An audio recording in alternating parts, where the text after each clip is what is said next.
చదువుకున్న పిల్లలు ఎక్కువ శాతం మంది ప్రాణాలు తీసుకుంటున్న కారణం అదే.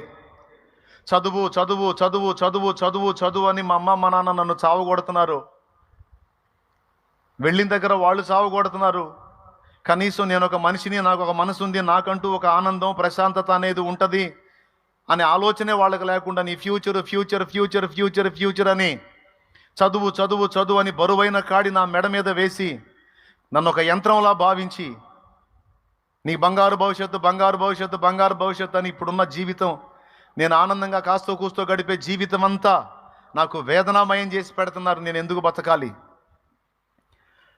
స్కూల్లో కాలేజీలో వీళ్ళు అర్థం చేసుకోవటల్లా, ఇంటికి పోతే వాళ్ళు అర్థం చేసుకోవటల్లా, ఎవరు నన్ను ప్రేమించి నన్నుగా అర్థం చేసుకుని నా మనసుని గుర్తించే వాళ్ళు ఒక్కళ్ళు కూడా నాకు కనబడట్లేదని కాలేజీల్లో ఫ్యాన్స్ కూరేసుకుంటున్న పిల్లలు లేకపోలేదు. బిల్డింగ్స్ మీద నుంచి దూకి చనిపోతున్న పిల్లలు లేకపోలేదు.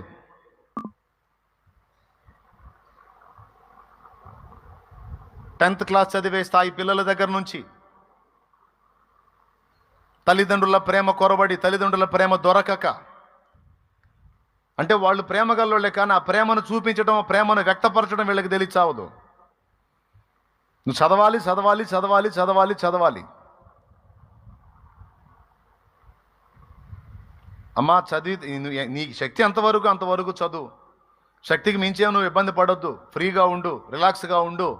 ఏదైతే అదైంది. ఫస్ట్ క్లాసులు కొట్టాల్సిన అవసరం లేదు. వస్తే వచ్చింది దేవునికి స్తోత్రం, లేకపోతే సెకండో లేదా థర్డో ఏం పర్వాలా, అసలు ఏ క్లాసు రాకపోయినా పర్వాలా, ఫెయిల్ అయినా పర్వాలా, నువ్వు రిలాక్స్గా ఉండు అని ధైర్యం చెప్పే తల్లిదండ్రులు ఎంతమంది ఉంటారు? పిల్లలకి అంత మాత్రం భరోసా ఇచ్చే తల్లిదండ్రులు ఎంతమంది ఉంటారండి? ఫెయిల్ అయినా పర్వాలా, నువ్వు దాని గురించి ఏమి ఇబ్బంది పడొద్దు, ఒత్తిడి గురి కావద్దు, రిలాక్స్గా ఉండు అని బిడ్డలకి చెప్పేటువంటి తల్లిదండ్రులు ఉంటే ఆ పిల్లలు ధన్యులు. కానీ బరువైన కాడి వాడి మీద వేసి నీ ఫ్యూచర్ నీ ఫ్యూచర్, బరువైన కాడి ఆమె మీద వేసి నీ ఫ్యూచర్ నీ ఫ్యూచర్ అని పిల్లల ప్రాణాలతో చెలగాటం ఆడేటువంటి మూర్ఖుల గురించి చెప్తున్నాను నేను. మూర్ఖత్వం ఏముందన్న, వాళ్ళ ఫ్యూచర్ కదా మరి అంటే నీ బొంద నీ బొంద బొంద బొంద నీ బొంద.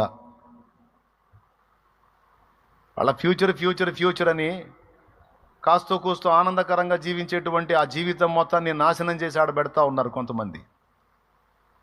అరే చదవాలిరా బాబు, చదవాలి, చదవద్దని ఎవడు చెప్పాడు? చదవాలి, చదివితేనే కదా వాళ్ళకి ఏదన్నా భవిష్యత్తులో ఉద్యోగం సద్యోగం ఏదో వచ్చి బతుకుతారు కాదని నేను అనట్లా. కానీ పుట్టింది అసలు అందుకోసం అన్నట్టు వాడి బతుకంతా దాని మీదనే రుద్ది రుద్ది రుద్ది. మనం ఒక బుడ్డదాన్ని చూసాను, దానికి మొత్తం 5 ఏళ్ళు లేవు, పెద్ద మూట అయితే వేసేది దాని పాప భారం లాగా దాని వెనక.